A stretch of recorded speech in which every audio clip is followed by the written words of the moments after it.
So guys, आज इस video में हम लोग एक बहुत इंपॉर्टेंट इशू के बारे में बात करने वाले हैं। वो इशू ये है कि अगर हमारे पास कोचिंग सेंटर को भरने के पैसे ना हो तो क्या हम लोग जेई मेंस या फिर नीट का प्रिपरेशन कर सकते हैं, और प्रिपरेशन के साथ साथ हमारे सिलेक्शन के चांसेस कितने हैं। ये दो बातों के जवाब मैं आज आप लोगों को इस वीडियो में दूंगा। लेकिन उससे पहले ये वीडियो मैं रेकमेंड करूंगा उन लोगों को, स्पेशली उन पेरेंट्स को जिनके बच्चे अभी साइंस में 11th या 12th क्लास में है, और साथ ही उन स्टूडेंट्स को जिनके पेरेंट का मॉनेटरी कंडीशन ठीक नहीं है, वो इतनी फीस पे नहीं कर सकते। तो वो बड़े ध्यान से इसको देखें, आपको इन दोनों बातों का जवाब इस वीडियो में मिल जाएगा। और सबसे इंपॉर्टेंट बात यह है कि मैं ये वीडियो बना क्यों रहा हूं। एक्चुअल में पहले मैं वो क्लियर कर देता हूं, उसके बाद मैं दोनों बातों का जवाब आपको दूंगा। एक महीने पहले मैं किसी बैंक में था किसी काम को लेके, तो वहां पर मुझे एक आदमी दिखाई दिया, वो बहुत परेशान था। तो मैंने उससे पूछा भी क्या हुआ, तो बोलता है कि मैंने लोन के अप्लाई किया था और 3 से 4 दिन हो गए, मैं चक्कर काट रहा हूं, मेरा लोन नहीं मिल रहा। आईटीआर जो बोल रहे हैं फलाना ढिमकाना वो पूरा नहीं है, फाइल पूरी नहीं है, तो मिल नहीं सकता। तो मैंने कहा किस चीज के लिए लोन चाहिए, तो बोलता है मेरा बच्चा जो है अभी 11th में आया और उसके लिए फीस भरनी है, 2 लाख रुपए की कम से कम फीस होगी 2 साल की, और साथ साथ हॉस्टल की फीस, तो 3-4 लाख रुपए का मुझे लोन चाहिए था, मेरे पास इतना पैसा नहीं, तो इसलिए मैं बैंक में आया था। And I was thinking at that time कि जेई मेंस के लिए इतना पैसा इन्वेस्ट करें माँ बाप, सीरियसली। आज से 15 से 20 साल पहले ये ट्रेंड हुआ करता था, सीरियसली बता रहा हूं। जो बच्चे वीक होते थे वो कोचिंग लिया करते थे। मतलब पेरेंट्स शेम फील करते थे कि वो बताते नहीं थे कि मेरा बच्चा कोचिंग जाता है। ये ट्रेंड था, मतलब कोचिंग की जरूरत उनको पड़ती थी जो वीक है। और आज इसको एक स्टाइल बना दिया, मतलब एक ऐसी चीज बना दी है कि भाई मैं तो कोचिंग जाता हूं। मैंने ऐसे बच्चे भी देखे हैं जो स्कूल बाद में फाइनल कर रहे हैं, पहले कोचिंग सेंटर फाइनल करते हैं कि मुझे कोचिंग कहां जाना है। बड़ी अजीब सी बात है यार। मतलब वीक तो वीक, जो इंटेलिजेंट है, जो खुद से कर सकता है, वो भी इन कोचिंगों के डिपेंडेंट है। अब सवाल ये कि इतनी हाइप कैसे हो गई, पेरेंट क्यों कोचिंग्स की तरफ जा रहे हैं। रीजन ये है ना कि हम लोग जब स्ट्रीट पे चल रहे होते हैं ना, तो इतने सारे हमें बोर्ड्स दिखाई देते हैं कि ये इसका all India rank 2, all India rank 5, all India rank 6, ये हमने दिया है, ये हमने दिया है, हमने दी। इतनी हाइप क्रिएट कर रखी है, सबको ऐसे लगने लगता है कि बस कोचिंग सेंटर जाएंगे तभी सिलेक्शन होगा। ये सच नहीं है, ये पूरी तरह से सच नहीं है। मैं ये बिल्कुल नहीं कहता हूं कि कोचिंग सेंटर जो है हेल्प नहीं करते सिलेक्शन में, बिल्कुल करते होंगे। लेकिन ये बात बिल्कुल सच है कि कोचिंग सेंटर आपके सिलेक्शन की गारंटी नहीं लेता। कोई भी कोचिंग सेंटर आपके सिलेक्शन की गारंटी नहीं ले सकता अनलेस अंटिल आप जब तक हार्ड वर्कर नहीं हो। तो अगर कोई बच्चा बहुत ज्यादा हार्ड वर्कर है, जिसको जील है कि मुझे अपना सिलेक्शन कराना है, अपने माँ बाप का नाम रोशन करना है, उसको चाहे तुम कॉर्नर पे बिठा दो, उसका सिलेक्शन हो जाएगा। सो ये ज्यादा इंपॉर्टेंट है, उसमें जील ज्यादा इंपॉर्टेंट है, एंथुजियाज्म ज्यादा इंपॉर्टेंट है कि मुझे सिलेक्शन करवाना है, मुझे आईआईटी जाना है, मुझे एम्स जाना है। ये चीज ज्यादा इंपॉर्टेंट है। कोचिंग सेंटर से सिलेक्शन नहीं होगा। जिसको पढ़ना ही नहीं है, उस पे चाहे आप 5 लाख रुपए की कोचिंग सेंटर में डाल दो, उसका सिलेक्शन नहीं होने वाला। ये अजीब सी बात है कि हम लोग कोचिंग पे इतना ज्यादा रिलाई करके बैठे हैं। आपको मैं एक फैक्ट फाइल बताता हूं। टीओआई के हिसाब से, टाइम्स ऑफ इंडिया के हिसाब से मैं बता रहा हूं, ये मेरा डेटा नहीं है। फर्स्ट ऑफ ऑल तो टाइम्स ऑफ इंडिया के हिसाब से 50% ऐसे बच्चों का सिलेक्शन होता है जेई मेंस में जो पूरे साल भर में कोचिंग करते ही नहीं है। ये एक फैक्ट फाइल है। जबकि अगर पूरा डेटा देखो तो 80% बच्चे कोचिंग करते हैं। तो 80% बच्चे, यानी कि मतलब ये निकलता है कि अगर मान लो कि 10 बच्चे तैयारी कर रहे हैं, तो उसमें से 8 बच्चे जो हैं वो कोचिंग करते हैं। 10 बच्चों में से 8 बच्चे कोचिंग करते हैं, और कोचिंग करने वालों में से सिलेक्शन 50% का ही होता है। और 20% ऐसे हैं जो कोचिंग करते ही नहीं है, उनमें से 50% का सिलेक्शन हो जाता है। तो सिलेक्शन क्राइटेरिया कहां पे ज्यादा है? जो कोचिंग नहीं करते, जो सेल्फ स्टडी करते हैं, उन पे। ऐसा मत सोचो कि कोचिंग जाने पर ही सिलेक्शन होगा। मरना है तो काशी में मरना है, वहीं पे स्वर्ग मिलेगा, ये कुछ जरूरी नहीं है। ये सच नहीं है, सीरियसली बता रहा हूं ये बात। Do your hard work. अपना 100% 200% अगर आपका बच्चा दे रहा है या आप दे रहे हो, तो मैं आपको गारंटी दे रहा हूं कि आपका सिलेक्शन हो जाएगा जेई मेंस में। It's not at all hard deal. या फिर कोचिंग सेंटर जाने से सिलेक्शन नहीं होगा। सो इसके लिए अब आपको करना क्या है, सवाल ये है। तो आप लोग बड़े ध्यान से सुनिएगा। फर्स्ट ऑफ ऑल तो इमेजिन करना शुरू करो, अपने आप को मोटिवेट करो कि मेरे को आईआईटी जाना है, मुझे नीट चाहिए, मेरे माँ बाप का नाम मुझे रोशन करना है। ये वीडियो अपने बच्चों को जरूर दिखाओ जाके, that is so much important. फिर उसके बाद अगर ऐसी जील होगी अंदर, साथ साथ में आपको क्या करना है, एक रूटीन बनाना है अपना। आज के टाइम पे इतने ज्यादा यूट्यूब पे इतने ज्यादा एजुकेटर्स अपनी फ्री में अपनी नॉलेज को शेयर कर रहे हैं, बहुत ज्यादा है। मेरे जैसे कितने होंगे, मैं तो खैर कुछ भी नहीं हूं। मेरे जैसे बहुत सारे यूट्यूबर्स हैं जो कि यहां पर केमिस्ट्री, फिजिक्स, बायोलॉजी, मैथमेटिक्स, आप एक बार किसी टॉपिक का नाम लिखो, आपको यूट्यूब पे उसका वीडियो मिल जाएगा। चलो आप YouTube को नहीं जाना चाहते हो, सपोज कि पेरेंट डरते हैं कि YouTube पे जाएगा तो कहीं और उसका ध्यान नहीं भटक जाए, तो उसके लिए मैं आपको एक सिंपल सी चीज बताता हूं। एक 2 से 3 एप्स हैं बहुत बहुत ही अच्छी है और वो फ्री ऑफ कॉस्ट है, जिसका कोई चार्ज नहीं है, ठीक है। जिसमें से एक ऐप है अनअकैडमी, जिसपे मैं खुद भी एक एजुकेटर हूं, जिसका कोई चार्ज नहीं है। आप उसको प्ले स्टोर से डाउनलोड करके फ्री में पूरे लेक्चर देख सकते हो। मैं ही नहीं, मेरे जैसे 4000 एजुकेटर्स वहां पर है जो कि वहां पर फ्री में पढ़ा रहे हैं। आप उसको डाउनलोड करो, उनमें हर एक चैप्टर का, हर एक कोर्स का आपको टॉपिक मिलेगा, उसको घर पे बैठ के पढ़ाई करो।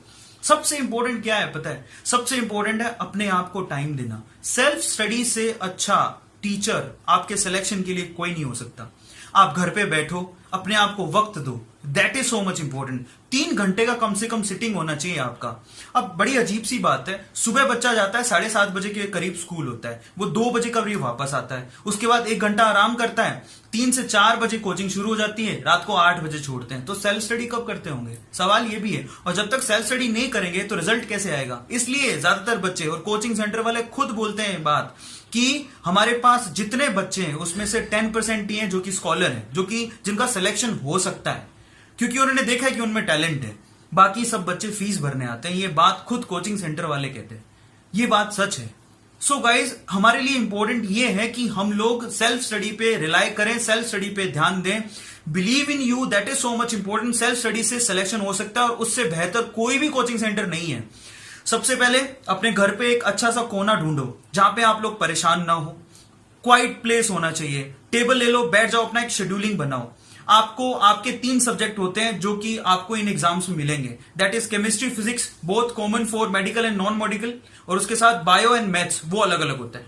सो आप एक शेड्यूलिंग बनाओ सबसे पहले तो, ठीक है, कि मुझे 3 घंटे मुझे मैथ्स पढ़ना है, 3 घंटे मुझे फिजिक्स पढ़ना है, 2 घंटे मुझे केमिस्ट्री पढ़ना है, इस तरह से। यानी 3 घंटे बायोलॉजी पढ़ना है, अगर बायो वाले बच्चे हैं तो 3 घंटे मुझे फिजिक्स पढ़ना है, 2 घंटे मुझे केमिस्ट्री पढ़ना है। ऐसा शेड्यूलिंग बनाने के बाद सिर्फ पढ़ना ही नहीं है, आप लोगों को क्या करना है, साथ साथ में ये जो टेस्ट सीरीज होती है, आप टेस्ट सीरीज ज्वाइन करो, ठीक है। बहुत ही सस्ती टेस्ट सीरीज आपको बहुत सारे कोचिंग सेंटर्स की मिल जाएगी, कुछ ज्यादा पैसा नहीं देना पड़ता उसके अंदर, तो आप ज्वाइन कर सकते हो। और ज्वाइन करके क्या करो, आप डेली टेस्ट दो, डेली टेस्ट का प्रैक्टिस करो। यहां पर सीन सिर्फ इतना ही है, जितना क्वेश्चन को सोल्व करोगे उतना ही ज्यादा आपको क्या होगा, आपके कॉन्सेप्ट्स क्लियर होंगे, ठीक है। कॉन्सेप्ट पढ़ने के लिए क्या करो, बहुत सारी बुक्स हैं जिनको आप रेफर कर सकते हो, ठीक है। बहुत सारी मार्केट में अच्छी अच्छी बुक्स हैं केमिस्ट्री के लिए, लेकिन आप एक बार किसी से सजेशन ले लो और उसके बाद सिर्फ एक ही बुक को रेफर करो, एक ही ऑथर की अच्छी सी बुक ढूंढ लो, उसके बाद एक ही ऑथर की बुक को रेफर करो। बहुत सारी बुक इकट्ठे करने की जरूरत नहीं है।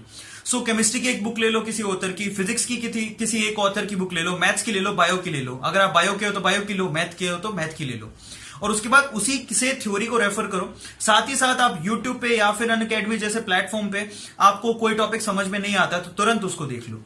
देखने के बाद आप क्या करो, उसके क्वेश्चंस की प्रैक्टिस करो बैठ के, that is so much important. पूरा दिन अगर आप ये रूटीन रखते हो और क्वांटिटी पे ना ध्यान देके क्वालिटी पे ध्यान देते हो तो आपके सिलेक्शन को कोई नहीं रोक सकता गाइस, कोई भी नहीं रोक सकता। और कोचिंग करने से कुछ होने वाला नहीं है। अगर आप खुद ही मेहनती नहीं हो तो कोई कोचिंग सेंटर आपको गारंटी नहीं देते आपके सिलेक्शन का, ये बात ध्यान रखना। सो इंपॉर्टेंट क्या है, आपका शेड्यूल, आपकी मेहनत, आपका खुद का सेल्फ मोटिवेशन, ठीक है, और आपकी जील। ये याद रखना आप लोग, अगर आप में जील नहीं है तो आप सिलेक्शन नहीं करवा सकते। सो गाइज, इसके लिए देखो आपको सिंपल सी चीजें करनी है, मैं फिर से बता देता हूं। फर्स्ट ऑफ ऑल तो आप क्या करो, खुद को मोटिवेट करो कि मुझे आईआईटी जाना है या फिर एनआईटी जाना है, फिर एम्स जाना है। अपने लिए टारगेट सेट करो। याद रखो, one who can dream it can achieve it. अगर आप जानते ही नहीं हो कि आपको क्या करना है, आपके सामने कोई एम नहीं है तो आप कुछ नहीं कर सकते। दूसरा आप ये करो कि आप किसी भी अच्छे ऑथर की एक एक बुक को रेफर कर लो और अपनी एनसीईआरटी को, केमिस्ट्री के लिए स्पेशली एनसीईआरटी से अच्छा कुछ भी नहीं है, अपनी एनसीईआरटी की बुक लेके डेली आप उनकी स्टडीज करो। अब स्टडी करने के बाद आप खुद से क्वेश्चंस को सोल्व करो, एमसीक्यूज को निकालो, और साथ ही में टेस्ट सीरीज ज्वाइन करो, अपने कंटिन्यूसली टेस्ट देते रहो। जब आपको कॉन्सेप्ट समझ में नहीं आए या तो अनअकैडमी पे अपने आप को रजिस्टर करो। अनअकैडमी बहुत सिंपल और अच्छी ऐप है जिसमें आप फ्री में सारे लेक्चर, सब एजुकेटर्स अवेलेबल है, कोई भी टॉपिक ऐसा नहीं जो अवेलेबल ना हो। मेरे भी वहां पर ऑलमोस्ट 140 के करीब वीडियोस अवेलेबल हैं। आप मुझे भी वहां फॉलो करके मेरे वीडियोस देख सकते हो। वहां पर फ्री ऑफ कॉस्ट है, कोई चार्ज नहीं है। गूगल प्ले स्टोर से डाउनलोड करना है, वहां पर भी कोई चार्ज नहीं लगेगा आपका, ये मैं क्लियर कर देता हूं आपको, कोई पैसा नहीं देना है आपको। और वहां पर जितना टॉपिक है आप पढ़ लो, जो आपको समझ में नहीं आता है, समझ में आने के बाद वहां पर प्रैक्टिस करने के लिए भी बहुत सारे एमसीक्यूज हम लोग करवाते हैं, तो वो आप पूरी मेहनत से कर लो। बस इतना सा करो और आपको यही चीज कोचिंग सेंटर वाले कराएंगे, तो क्या जरूरत है कोचिंग सेंटर में जाने की? सवाल ये है। सो अपने आप से पूछो guys, that is so much important. क्या हम लोग इतना पैसा इन्वेस्ट करें सिर्फ इतनी सी चीज के लिए? क्या हम लोग खुद मेहनत नहीं कर सकते? क्या हम लोग अपने माँ बाप का पैसा नहीं बचा सकते? और कितना प्राउडली बोलोगे आप लोग जब आप आईआईटी में चले जाओगे या एनआईटी में चले जाओगे अपने दम पर, ये कहते हुए कि मैंने बिना कोचिंग के अपना सिलेक्शन करवाया। That is so much important. ये जो इतने बड़े कोचिंग सेंटर्स के नाम लेते हैं लोग, नहीं गाइस, नहीं, कोई जरूरत नहीं है।